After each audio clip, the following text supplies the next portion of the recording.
조갑제 TV 시청자 여러분 안녕하십니까. 2019년 11월 19일입니다. 정오를 지났습니다. 김세연 자유한국당 삼선 의원이 언론의 집중적인 조명을 받고 있습니다. 자유한국당이 해체해야 한다. 나경원, 황교안 대표도 물러나야 한다. 자신이 불출마를 선언하면서 한 이야기이므로 울림이 큰 듯합니다. 언론은 거의 전폭적인 지지 의사를 표명을 하고 있습니다. 그러나 밑줄을 치면서 생각을 해보면 자유한국당을 해체하라는 말이 과연 이게 논리적으로 성립이 될 수 있느냐, 윤리적으로 맞는 말이냐 하는 의문은 듭니다. 그러나 자유한국당이 워낙 내부 개혁에 지지부진하니까 이런 여론의 압박을 받고 있다, 자초했다고도 볼 수가 있습니다. 자, 그런데 김세연 의원에 대해서 비판적인 이야기는 좀 드물어요. 그런데 이 조갑제닷컴에 거의 매일 글을 올리시는 원로 언론인이 계십니다. 이분은 또 부산에서 활동하신 분이므로 김세연 의원의 아버지 고 김진재 전 의원, 이런 분들을 잘 아는 분인데, 오늘 조갑제닷컴에 민폐의 후예가 된 김세연 의원의 독설과 저주, 그 아이러니라는 제목의 글을 올렸는데 참 점잖게 쓴 글입니다. 이런 글은 읽으면은 기분이 좋습니다. 기분이 좋다는 것은 통쾌하다는 뜻도 있지만은 인간의 어떤 신변을 들여다보는 그런 관찰력이 느껴지는 거죠. 이분의 글을 좀 소개를 해드릴 필요가 있겠습니다. 김세연이 총선 불출마 선언을 한 것까지는 결단이라고 본다. 이렇게 긍정적으로 평가를 합니다. 일단 희생하지 않고 욕심만 내는 동료 의원이나 정상배들에게는 경종이 될 것이다. 그러나 탈당도 하지 않고 자유한국당의 싱크탱크인 여의도연구소 소장직은 유지하겠다면서 자신이 몸담고 있는 정당에 대해 이런 살기등등하고 저주에 찬 악담을 김세연이 퍼부어댄 것은 지나친 탈선이었다는 생각이 든다. 그렇다면 자유한국당이 역사의 민폐라면 더불어민주당은 역사의 관폐가 아닌가?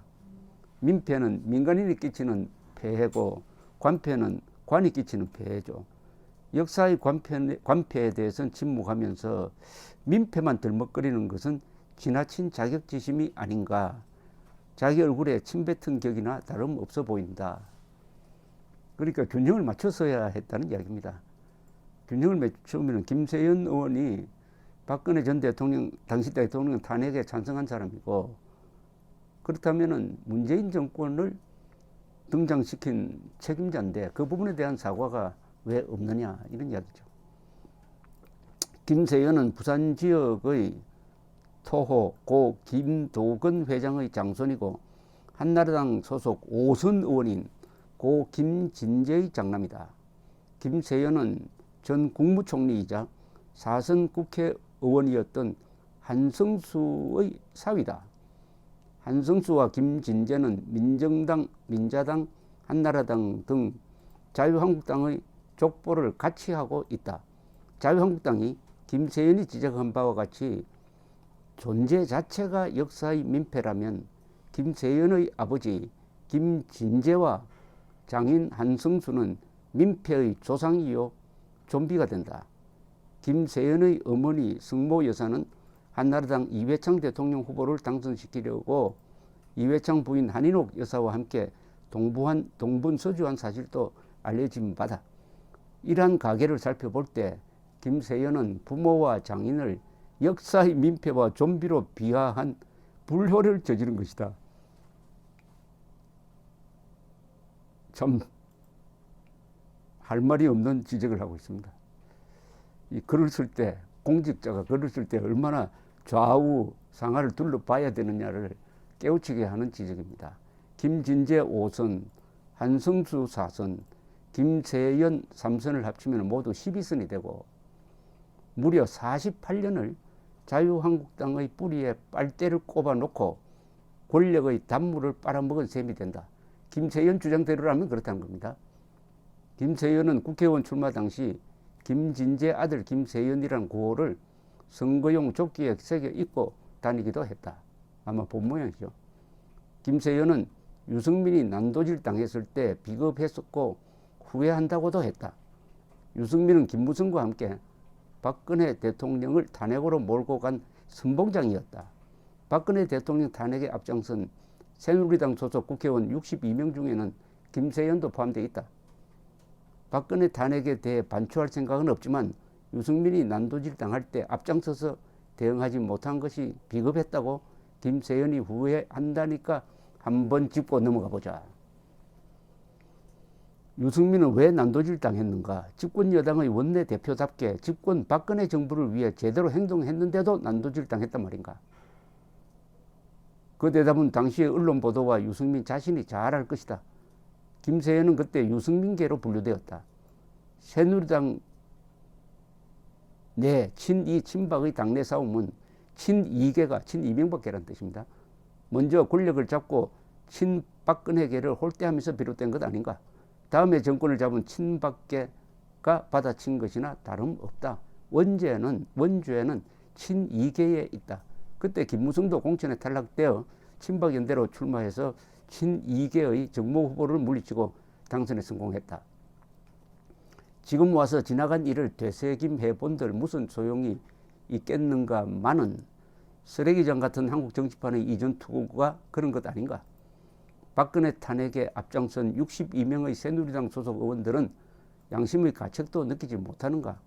세상에 자신들에게 섭섭하게 대한다고 해서 자기들이 노력해서 대통령을 당선시킨 자기 당 출신 대통령을 탄핵으로 몰아붙여 우파 정권을 좌파들의 상납한 부역자들이 바로 62명 그들이 아닌가. 한마디 사과나 반성도 없이 이제 와서 불가피한 선택이니 박근혜를 넘고 가자느니 하는 것은 파렴치한 짓거리 아닌가. 좌파들은 그렇게 하지 않았다. 노무현 대통령이 국회에서 탄핵 가결되었을 때 그들은 목숨 걸고 싸웠다.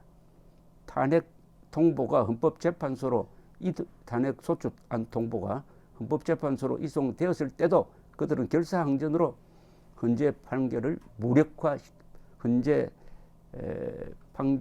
무력화시켰다. 이때 노무현 전 대통령 탄핵안은 헌법재판소에서 기각이 되었습니다. 정당 정치를 기각이 아닙니다. 참 이게 탄핵을 면했다는 이야기입니다. 아마 5대4로 5명은 탄핵, 4명은 탄핵 반대 이렇게 해가지고 6대3이 돼야 되는데 한 표 차이로 노무현 대통령 탄핵이 되지 않았습니다. 그걸 위해서 이 노무현 대통령 세력은 열심히 싸웠다 이런 지적을 하고 있습니다.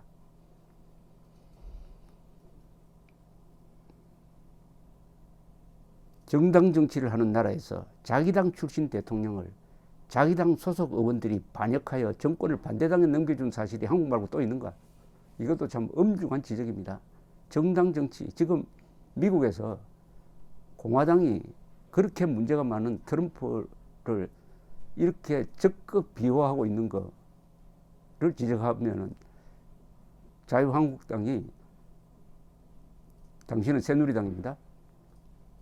박근혜 전 대통령 탄핵에 앞장선 것은 어떤 변명으로도 용서받지 못하고 이것을 정리하지 않고 덮고 넘어간다는 게 불가능하다는 걸 잘 지적하고 있습니다. 자유민주 우파 정권을 반역자들이 공모작당하여 좌파 정권에 상납한 뒤 이제 와서 역사의 민폐니 좀비 운운하는 이 못난 짓거리가 부끄럽지도 않는가. 김세연 의원 너무 절망하지 말게. 이 글쓴분은 80에 가까운 사람입니다. 친노 세력들은 절망적인 패족의 사슬에서 벗어나 우파 반역자들의 도움으로 7년 6개월 만에 다시 권력을 잡고 나라를 망국의 길로 몰아넣고 있지 않는가. 박근혜 대통령 그래도 문재인 정부보다는 국정 운영이 앞서지 않았는가. 박근혜 대통령이 외국에 나가서 혼밥 먹고 다닌 적이 있는가. 탈북 귀순 어민들을 인권 지옥으로 국민 몰래 속이고 강제 송환한 사실이 있는가? 아베와 시진핑 앞에서 그래도 당당하게 대접받은 대통령이 박근혜 대통령 아니었던가? 경제, 외교, 안보 그 어느 것 하나 문재인 정부가 박근혜 정권보다 잘하는 게 있는가? 박근혜 대통령은 총리나 장관 임명 과정에서 여론이 나쁘면 여론을 존중하지 않았던가? 조국 같은 비리백화점을 무리하게 장관에 임명한 사실이 있는가? 임세현 의원 너무 자학하지 말게나. 민심은 천심이고 아침 저녁으로 변하는 법일세. 우리가 앞으로 살아가면서 문재인 정부 같은 이런 엉터리 정권을 다시야 만나겠는가? 국민을 속이고 국민에게 거짓말하고 입으로는 인권을 말하면서 행동은 인권을 짓밟고 이 세상에서 제일 썩어 빠진 자를 장관에 임명해놓고 가장 훌륭한 학자라고 축켜 세우는 이런 대통령, 이런 나라가 이 지구상에 또 있을 것인가? 김세현 의원 젊은 피는 용솟음 치고 끓는 법일세. 그 순수함을 독설과 저주로 바꾸지는 말게나 반드시 부메랑으로 돌아오는 법일세. 정말 잘 쓴 글입니다.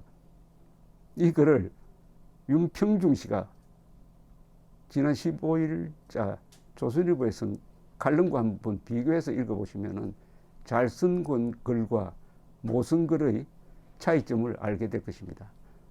이 글쓰기 학습 자료입니다. 감사합니다.